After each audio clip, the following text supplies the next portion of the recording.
Chapter 11. Abuse. So, what could possibly be the abuse case here? So many different ways this could go, you know. But I believe we are approaching the end of the game. Yes, I really do think it's that short. Tuesday morning, October 4th. After wishing my sister luck as she left to go see the school counselor, I spent the remainder of my morning going over Karasu's blueprints, studying them devotedly. Despite making little sense to me, the blueprints allowed me to at least memorize the layout of the research facility, which in turn eased my anxiety about the imminent break-in. Even given my minor role and considering that I'd be working under Sai's tutelage, I still felt more anxious than I cared to admit.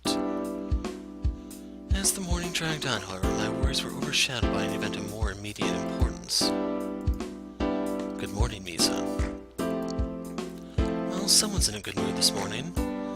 Yesterday morning, Misa seemed utterly indifferent. It wasn't until later in the day that she started to open up a little. Going by her playful smile today, however, it seems yesterday's efforts definitely had a positive effect. Even if it didn't show during training last night. So, give it any thought as to where you'd like to go today. How about a library? The fountain.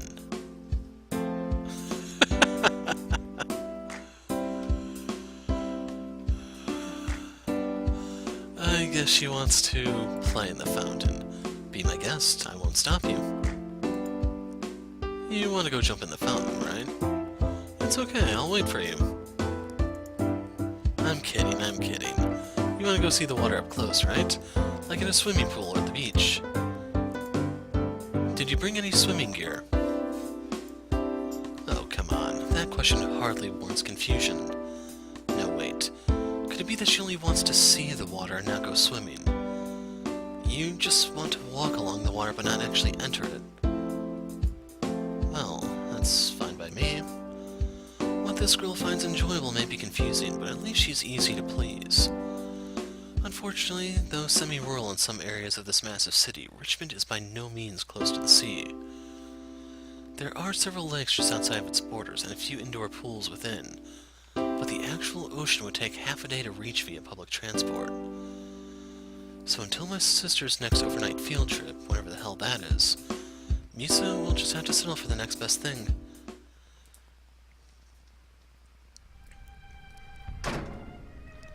What a pain. Sir? Forget it, I'll fill you in later. You came here for a reason, right? Of course. Mindful of recent changes in staff, I've sent out feelers for potential new recruits. In particular, my focus has been on able-bodied men and women currently working for Adder and its direct competitors. The search is ongoing, but I have high expectations. I believe I should be able to process the first batch of insiders as early as next week. I see. You're already making the most of your free time, aren't you, now that you have a babysitter? Now, don't be like that. It's a good thing. She's happy, you're happy, and when you two are happy, so am I. I couldn't have hoped for a better arrangement. If you say so. I just need you to do one little thing for me. Yes? I want you to assign one of the younger recruits to tail your babysitter's sister. His sister? 24/7 surveillance. They are not to act without command or engage the target.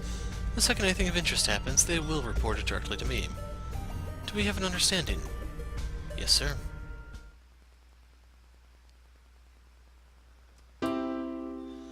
After a lengthy bus ride, Misa and I walked to a nearby lake. The bus itself was practically empty, no doubt because most people were in school or at work. From the moment we set foot outside, it seemed as though we had the lake to ourselves. Maybe we should have stopped to buy swimming gear after all. I can't say I'm a fan of the water, but it seems like a waste not to swim when we have the place to ourselves. Of course, Misa seems to be having fun regardless. Yesterday we met in the heart of the city, and Misa no doubt lives near our workplace, so it wouldn't surprise me if she rarely gets to see water like this.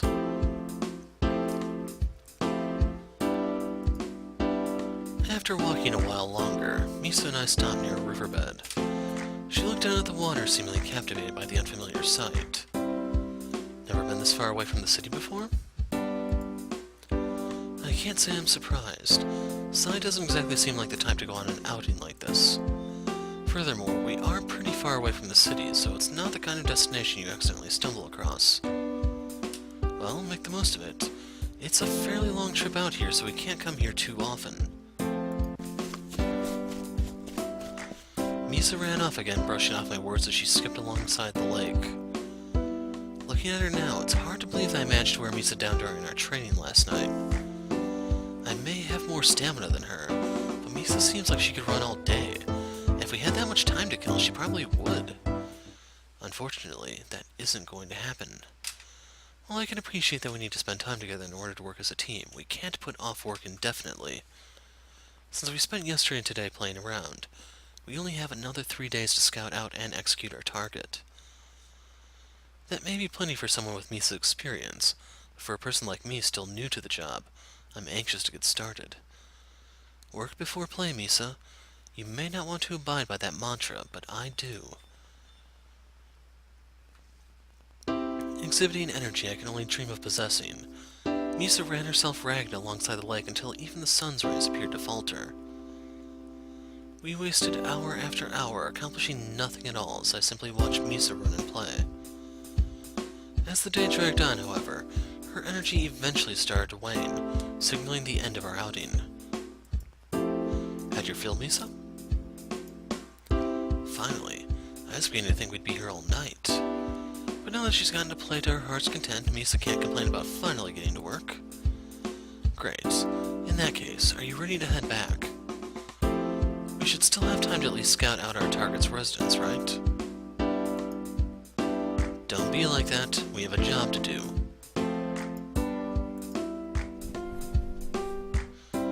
Suddenly realizing that she had forgotten something important, Misa fished a brochure out of her jumper, practically forcing it into my hands. For 3 days only, come see the amazing... You want to go to the circus? It just never ends, huh? Our time together for today hasn't even ended yet, and Misa's already planning our next outing. I mean, it's not that I mind. Hell, if anything, I'm glad. It means Misa's enjoying our time together. But aren't we ever going to get to work? Actually, maybe this is just the leverage I need. Alright, let's go to the circus. After work. Don't you dare pout. What would your father say if he knew you were here trying to ditch work to have fun? We'll go tomorrow, okay? For today, we should at least scout the target out. That's more like it. I'd hoped Misa would listen to reason. I can't say I'm terribly enthusiastic about such an outing, but if that's what it takes to solicit Misa's cooperation, then so be it. And on that note, at long last, it is time for work. With playtime over today, Misa and I stopped by my house, giving me time to grab our target's file before heading out to work.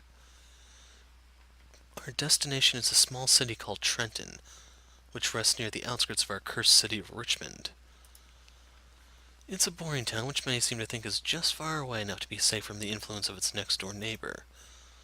Considering the reason for our visit, however, perhaps that is merely wishful thinking. As we rode the train to our neighboring city, I pulled out our target's file. Unlike with my first paid kill, this time around I want to be prepared.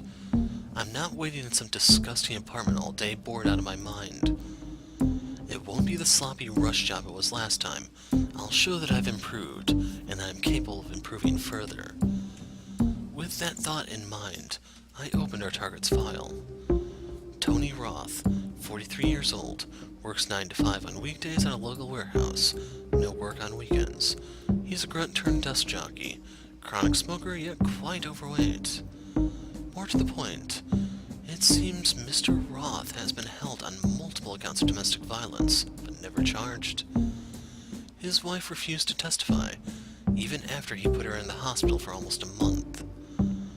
The police can't do much without her testimony or a witness, and she never pursues any kind of legal action against him.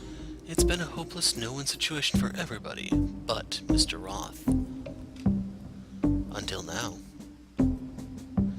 I don't know who commissioned his murder, how much I'll be getting paid, or even if I'll make a clean break. All I know is that I'm going to enjoy this way more than I should. My first kill was an accident, and my first commission target was someone I didn't know the first thing about. Even if they both deserved it, I didn't feel good about what I did. But this is different. A wife-beater, lying his way out of trouble, scaring his wife into dropping all charges, abusing loopholes in the law, all just so he can go ahead and do the same damn thing all over again. I can't wait. While thinking violent thoughts, I headed towards Mr. Roth's house, strolling through one empty street at a time. Being the middle of the day, Mr. Roth was still at work, as were most of his neighbors, leaving his house wide open and more accessible than usual. Upon arriving at Mr. Roth's house, however, breaking in was the last thing on my mind. This place is infinitely better than the city streets we patrolled just yesterday. The silence and fresh air of this underpopulated town is something I can easily get used to. Small town, low population, empty streets, and no industrial buildings. There might not be much work here for someone in my current situation, but I get the feeling that the trade-off would be worthwhile. So this is it, huh? Not bad. I didn't think the guy would be so well off. You don't think he's lucky to own a house like this? I'd kill to live here. Now there's a thought. I wonder how much a home like this would go for if people knew its occupants were slaughtered. Huh? Crap. Misa can read thoughts? No, wait. I said that first part out loud, didn't I? What? You wouldn't like to live in a place like this? Fresh air, quiet streets, few people? That's what I thought. But for the time being, let's work on emptying this house. Misa and I took a closer look at the house in question, starting with the pursuit of an entry point. Despite being a seemingly simple enough task, we found that the windows were all locked into place and the house had no back door. Given my inability to pick locks, the veranda is probably the only feasible option here. Nobody would bother to lock the door leading to a second-story veranda, and the occupants certainly wouldn't see it coming. The question is, how would I even get up there? I could provide Misa with a boost and get her to unlock the front door, but that would naturally depend on Misa's willingness to go along with such a plan. I could also try to jump onto the veranda from the side, similar to what I did at the K household, but that railing doesn't look sturdy enough to hold my body weight, and I didn't get away unscathed the last time I tried that.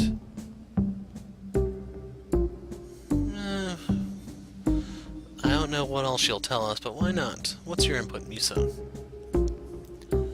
I don't suppose you brought a ladder with you, Misa. Not that we should need one. Misa's broken into far more grandiose places than this. Surely she has a way of getting in. What do you think? Do you see any way of getting inside? The house next door. Misa pointed at the neighbor's roof, then the target's. You're insane. Misa may be a professional, but I'm beginning to think that she lacks common sense. This might be harder than I thought. Maybe this is why we only have one job for the week? I can see how scanning a location like this might take a while. For the time being, I guess I'll just have to think it over and try to come up with a plan.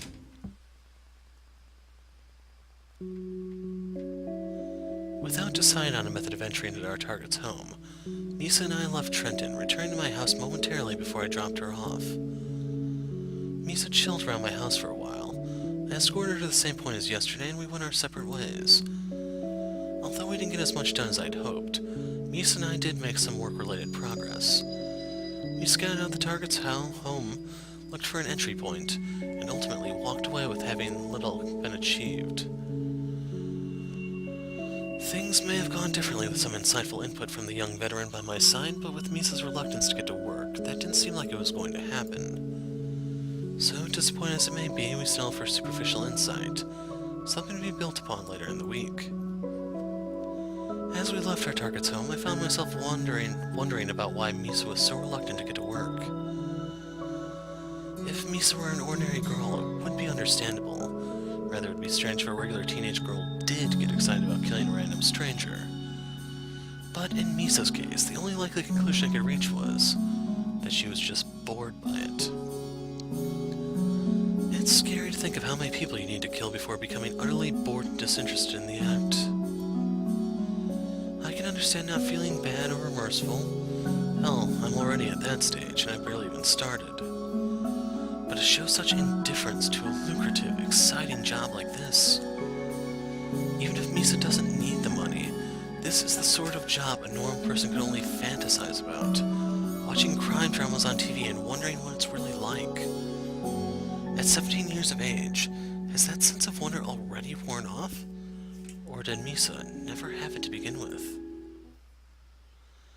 I suppose thinking about it won't do me any good, and I'm certainly not in a position to judge. After all, if Misa's indifference is scary, then what does that say about my enthusiasm? Ultimately, perhaps it's simply that Misa is a better person than I am. I'm home. Welcome back. Uttering only those 3 words, Sara walked up to my side and kissed me on the cheek. The joy on her face was evident, if not unexplained, and it seemed that Sara was in the mood to show it. Did something good happen while I was out with Misa? It's always heartwarming to see Sara like this, but considering her appointment with the school counselor, it is rather surprising. Still, it is a little eerie not knowing what has her so giddy. What is it? Here. Another letter. It couldn't be the counselor again already, could it? Don't worry, it's good this time, I promise. As much as I'd like to take her word for it. Dear parents, it is with great pride that we blah blah blah, your daughter is... It's an invitation to an award ceremony at our school. You remember those, don't you? Unfortunately, I do. 3 hours of free time used to acknowledge the accomplishments of students, 1 a semester, each more boring than the last. It wouldn't be so bad if they stuck to handing out awards. The real problem is that they want to put on a show. Teachers assume that our parents want to see other people's kids perform on stage, showcasing their talent, for people who only attended to see their own kids. Absolutely awful performances that make even parents want to leave early. Worse, Sara's principal is the type who won't stop talking until someone stops her. And since her last name starts with T, we're stuck there pretty much the whole time. Are you receiving an award? I am. And you want me to go? I do. Shit. Like I'm not already wasting enough of my free time. I want you to go. Sara reiterated her stance, aware of my hesitation. Well, the ceremony is at 5 p.m. on Friday, so I could easily make it back in time to attend the Friday night meeting. Unless Misa and I wind up performing our duty at the last minute, I guess I'll have no legit reason to avoid the ceremony. But still, don't you think it'd be better if I stayed at home? I don't want to cause you any more trouble with your classmates or teachers. You'd rather I catch the train home alone at 8 p.m.? She has a point. In fact, knowing my former principal, 8 p.m. is the best case scenario. Even so, I really don't want to go.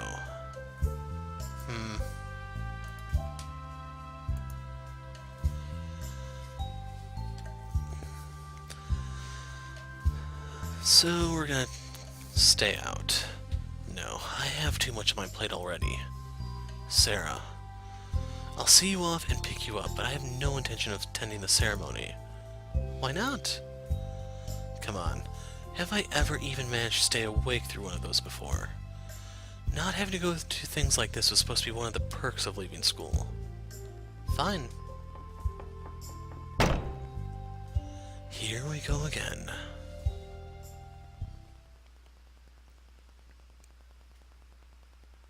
Two days later. So we're missing out on the circus fun, cutting almost straight to Friday. Thursday night, October 6th. Since our trip to the circus yesterday, Misa has been filled with energy, even more so than usual. She didn't let up on our way back to the meeting room, when we met up this morning, or when we went out earlier today. And given Sai's weary expression during last night's training, probably not at home either.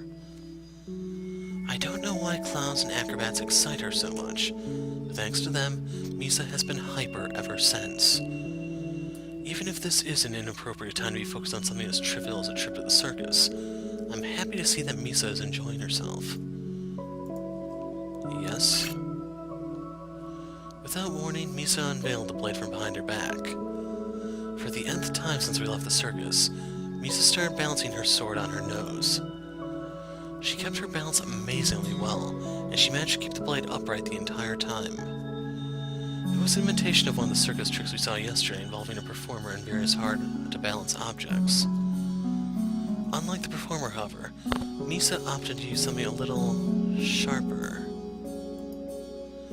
Misa giggled to herself as she showed off, completely oblivious to the danger she was putting herself in. One wrong move, and she'd scar her cute face for life, or even lose an eye. Misa, come on, that's unbelievably dangerous. You don't want to hurt yourself, do you? Misa ignored my concern, instead focusing on her balance once more. I continued to worry that Misa might slip, and after watching her execute the trick without failure yet again, I realized that she wasn't going to screw up. This girl has balance and dexterity beyond my wildest dreams. She could easily become an acrobat or a gymnast if she wanted to. It's a shame she's stuck in the same violent line of work as a lowlife like me. While Misa was performing for a non-existent audience, we arrived at our target's house. Misa removed the blade from her face, and the two of us made our way to the side of the house. Now that we're here, it's time to get serious. No more distracting thoughts. No more worrying about irrelevant personal problems. This will be my second paid kill. If I do it right, the second of many to come. I can't afford to screw up now. Misa and I removed our civilian clothing, unveiling our training garbs underneath. While doing so, we stood beside Roth's house, surveying the place one last time before attempting to enter. Looking at it now, with nighttime upon us, trying to jump onto the veranda feels even more daunting than before.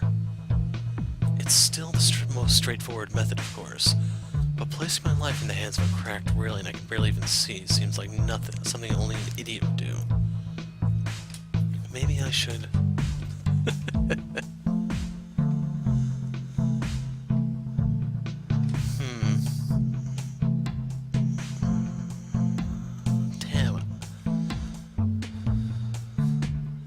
Like I said, I want to get the bad ends. I think this one may get us killed, so let's try it. It is a little late to be having second thoughts. It may not be the safest way to go, but still the only method I have any real faith in. After scaling the fence... Hold on a second. After scaling the fence between the houses of Roth and his neighbor, I steadied myself and faced the railing. I estimated the strength needed to jump, crouched down, prepared for the worst. Here goes nothing. It worked? What? Despite losing 10 years off my life, I made it. I pulled myself over the railing as I had done when previously climbing the fire escape and secured my footing on the veranda. Oh man, I hope I never have to do that again. Next time around, I'm just giving Misa a boost. Speaking of whom, I looked down over the railing trying to spy my partner. Whoa. While I was searching for her down below, Misa looked over my shoulder wondering what I was looking at. Holy crap, how did she do that? I didn't hear a sound when Misa jumped up here. Who's out there? Shit, he's here? Where the hell did Misa... Yeah, you'd better run.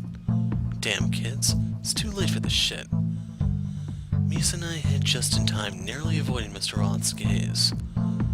He opened the veranda door the second I scurried onto the ledge above his garage, automatically assuming the noise came from the street below.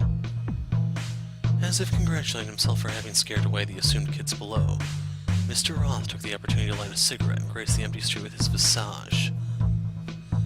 That was close. It would have been nice if Misa saw fit to warn me, but at least we both made it in time. Now we just need to wait until the time is right and make our move. As hesitant as I was to relive that particular aspect of my first paid kill, waiting seemed like the safest course of action.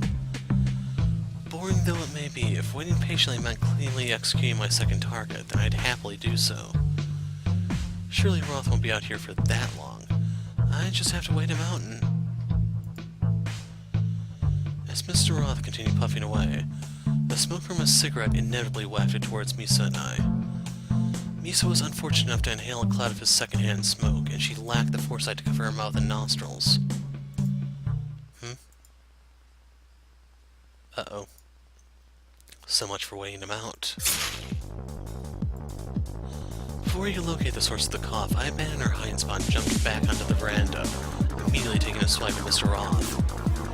Unfortunately, he was already on his guard thanks to Misa's tip-off, so my surprise attack lacked the intended effect.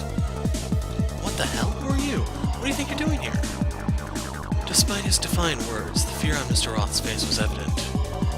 My sudden, unprovoked assault left him on the defensive. Although I quickly cut deep into his arms, I was unable to land any worthwhile strikes. Please, why are you doing this? Let's talk this out! Damn it, die already, you life-beating piece of shit. No, please, you're making a mistake. You have the wrong person, I'm not even married. Yeah, right. You have to listen to me, please. I continued to slash the man in front of me, ignoring his pitiful squeals. If I were alone, I might believe his story. Getting the wrong house is definitely something I'm careless enough to do. But Misa is experienced at this. She's a professional. There's no way she'd be here if this was the wrong house. No, Woozy from the blood loss, Mr. Roth's protest began to weaken. Although he kept his guard up, preventing me from landing any fatal blows, his reflexes had slowed and his strength was waning. This has gone on for too long already. It's time to end this.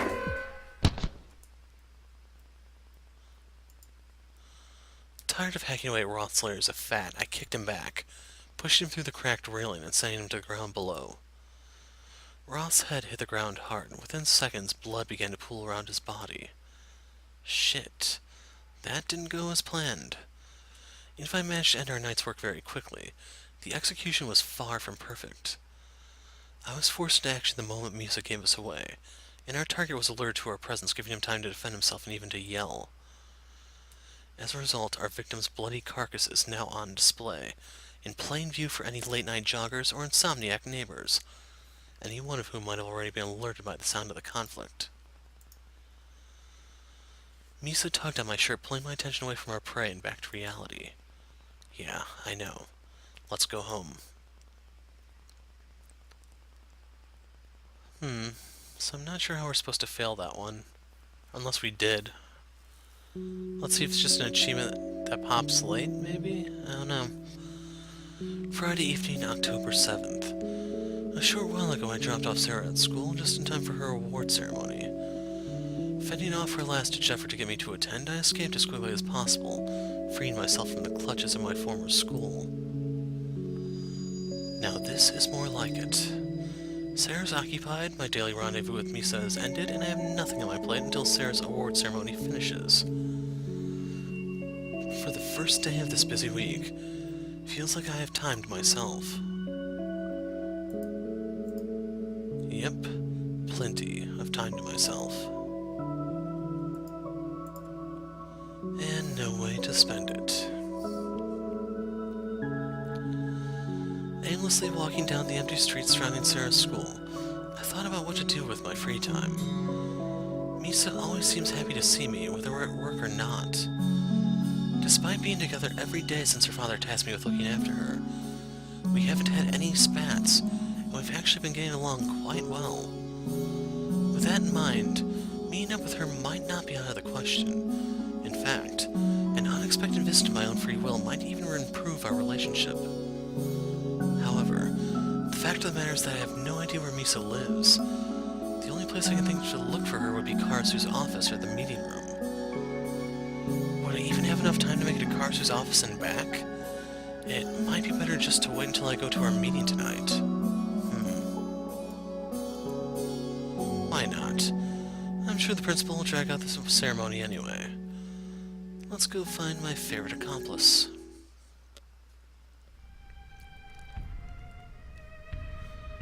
But if we do that, Matron Industries will have time to gather the funds. We want to crush them now, while they're still vulnerable. I understand that, but if we do move in now, there will be nothing to take. We should wait until they're on the crux of regaining majority share, then swoop in and take everything. Crushing Matron is its own reward. If we wait until the takeover becomes attractive, we may very well be beaten to the punch. Sigh, would you? Good evening, sir.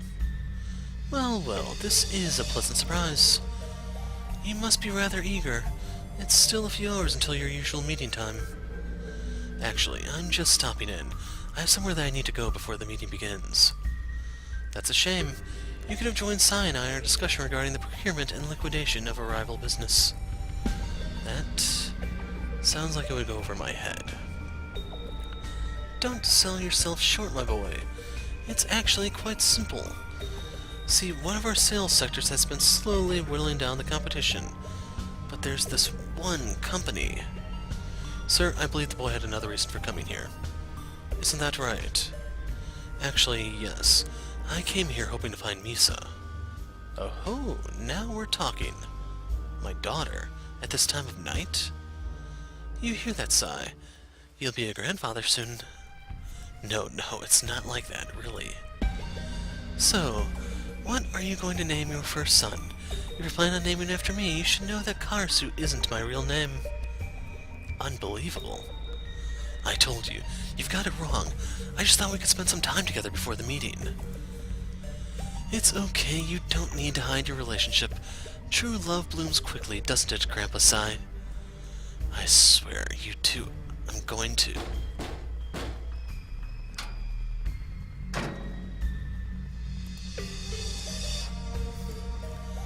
Today just keeps getting better. With impeccable timing, Misa entered Karasu's office, taking everyone present by surprise.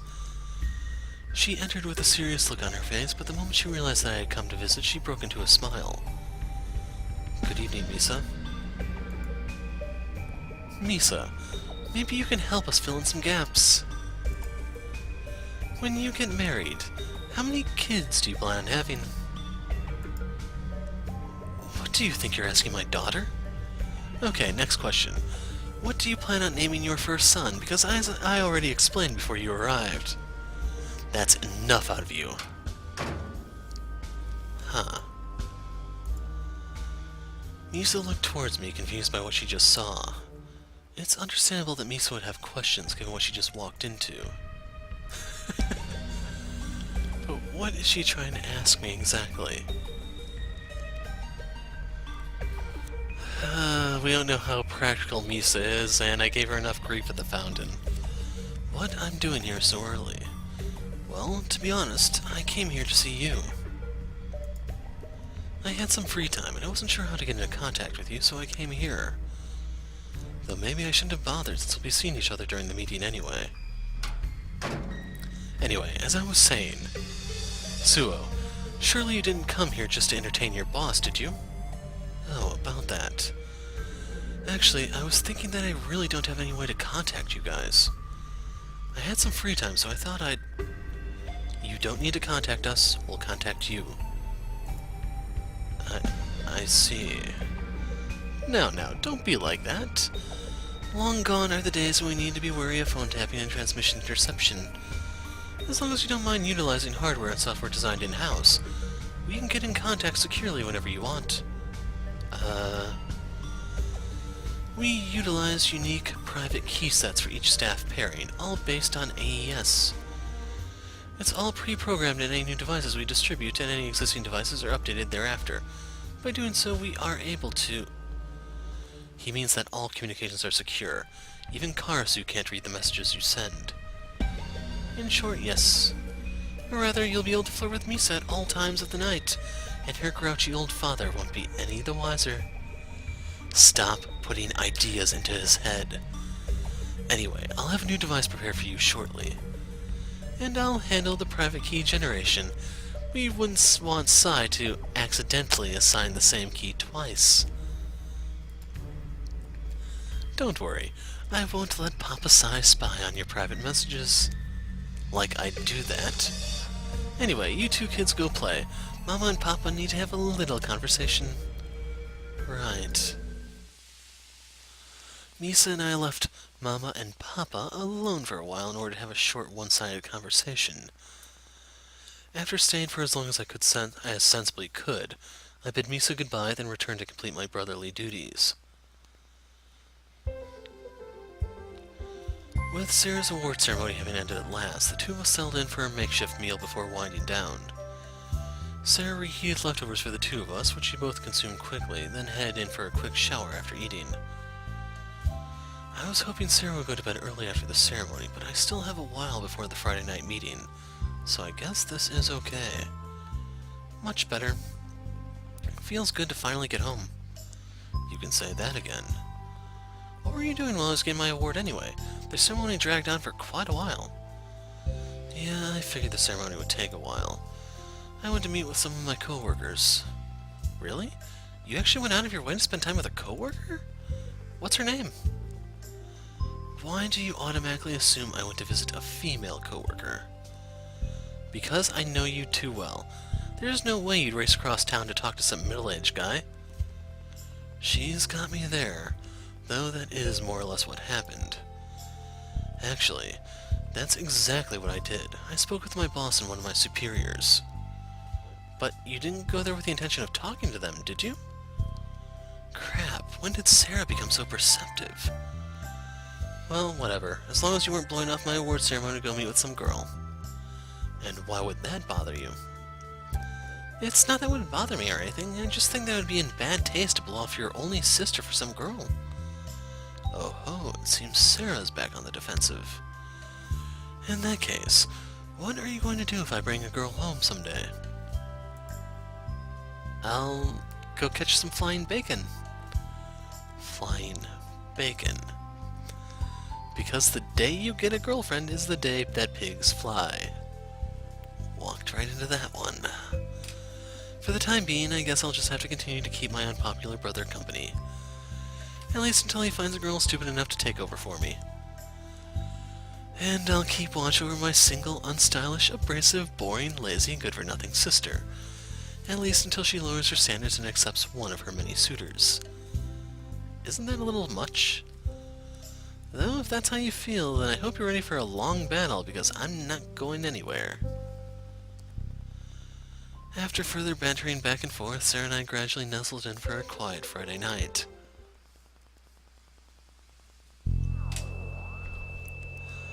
After waiting until Sara fell asleep, I crept out of the house without making a sound. I made my way across town, traveling once again to Karasu's headquarters, wherein I met with my coworkers for our Friday night meeting. As time passed, however, it became increasingly evident that not everybody would be in attendance, let alone as promptly as I was. Merely looking around the room, even I could tell that a couple of familiar faces were missing. Has anybody heard from Violet or Vincent? Nobody spoke up. Misa and I were seeing each other every weekday, as well as during training, so we'd each know if the other went missing.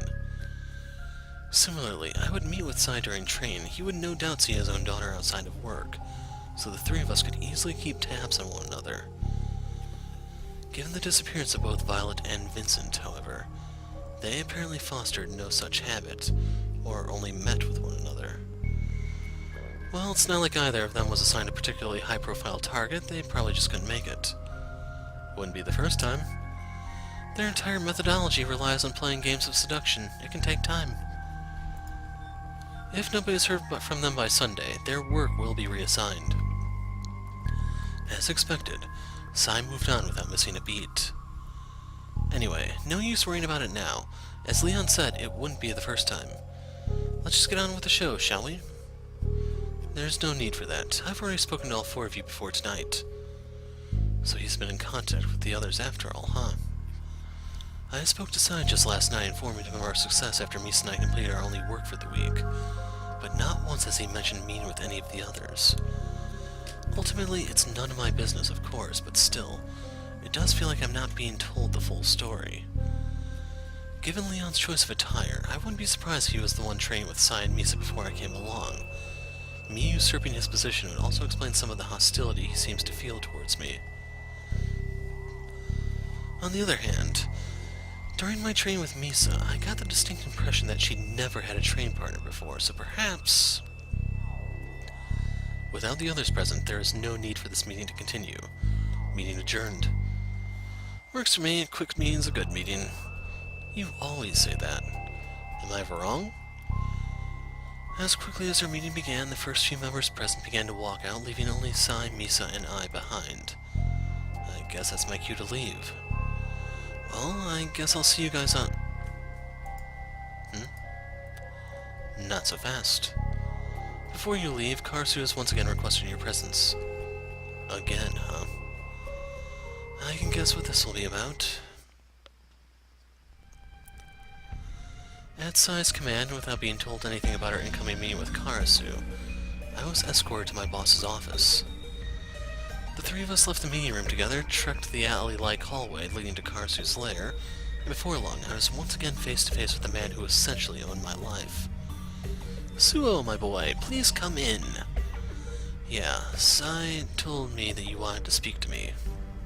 About Adder, no doubt. I'm not the only one who requested your presence. You aren't, but then who... That would be me. My apologies for any inconvenience. I am the one who called you here. I am Lieutenant Kraus. Pleased to meet you, Suoh. Lieutenant? As in a military lieutenant? Not quite. Lieutenant Kraus is a friend of ours from Trenton Police Department. In fact, he's the one who funded your latest outing. My latest outing. But the only outings of mine being funded are... No, I shouldn't jump to conclusions. It would be pretty stupid of me to accuse a police officer of commissioning a kill. You did. Son, I wanted to thank you for your assistance in bringing Mr. Roth to justice. Your methods may be a little unorthodox, but the fact remains that, thanks to you, Miss Roth will be able to live on without fear. Whoa, he really is talking about that. What's more, Kraus sounds genuinely thankful. I did something horrible, something no civilized human being should ever do, and yet a man of the law is thanking me? You see, as much as I hate to admit it, the law is full of blind spots, some of which prevent men like me from doing our jobs. A man can beat his wife within an inch of her life, scared and not saying a thing, then go on without a care in the world. Even if we all know what's really going on, the second anybody tries to do a thing about it, they're labeled a rogue cop. You're doing God's work, son. I just wanted you to know that.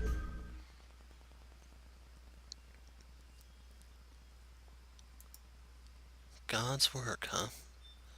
Well, I'll be damned.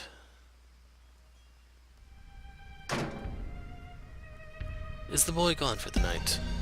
Yes, sir. He won't be returning tonight. Good. And you put Misa to bed. We won't be disturbed. Excellent. Now that the good children have turned in for the night, it's time for the adults to talk, don't you think? What is it? I just don't understand. Understand what? You know full well that I don't approve of this kind of secrecy and deceit. Choosing not to tell the boy the finer details of your plans is one thing, but dressing up one of your men as a police officer just to lie to him? And since when have you thought my daughter was so untrustworthy that she needed to be kept out of the loop? I just don't... Give the drama a rest, would you? I wouldn't be taking these precautions if I didn't think they were necessary. So explain it to me. I thought you'd figured it out yourself, but I guess it can't be helped. The truth is, Suoh isn't like the others. He doesn't possess the same motives. He needs money, yes, and I fully intend to exploit that, but first and foremost, he's just like you used to be. Me? I know for a fact that you weren't always like this, my friend. But just as you faced ample adversity to reach this point, so shall Suoh and Misa. So you're manipulating them. You don't think money is good enough motivation for those two, so you're giving them more noble incentives. You make it sound like that's a bad thing. The boy has potential, but he's still just a child. He needs to believe that he's on the right path, and that what he's doing is right. And my daughter? Please don't take this personally, my friend. Your relation to her has nothing to do with it. However, as her father, you should know better than I do that Misa has no desire to spend her life doing this. I know it's hard on you, but this is for the best. Besides, if everything goes according to plan, those two will soon be able to become normal teenagers once more. And the only thing standing in their way is one little medical science firm.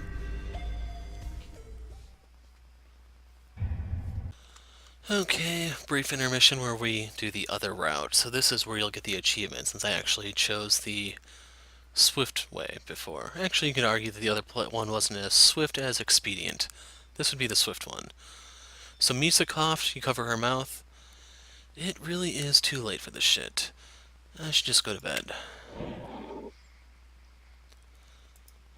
Sorry about that, but you didn't give me much of a choice.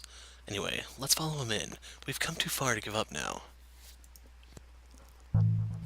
Mr. Roth left the veranda, making his way through the darkness and presumably towards his bedroom. I silently opened the sliding door after him, entering as quickly and quietly as I could without losing sight of our target. We soon caught up to Roth, no longer as cautious or patient as before. We've waited long enough and already put ourselves at risk more than necessary. It's time. Signaling for Misa to give me some room, I removed my knife from its sheath, holding it close to my side as I stalked my prey. I followed Roth past the staircase and towards his bedroom, but just as I thought he was finally going to rest, he turned once more. Before turning in for the night, Mr. Roth entered the bathroom. In doing so, he left the bathroom door wide open, confident in the fact that he was alone. But as Mr. Roth unzipped his plants, I proved him horribly wrong.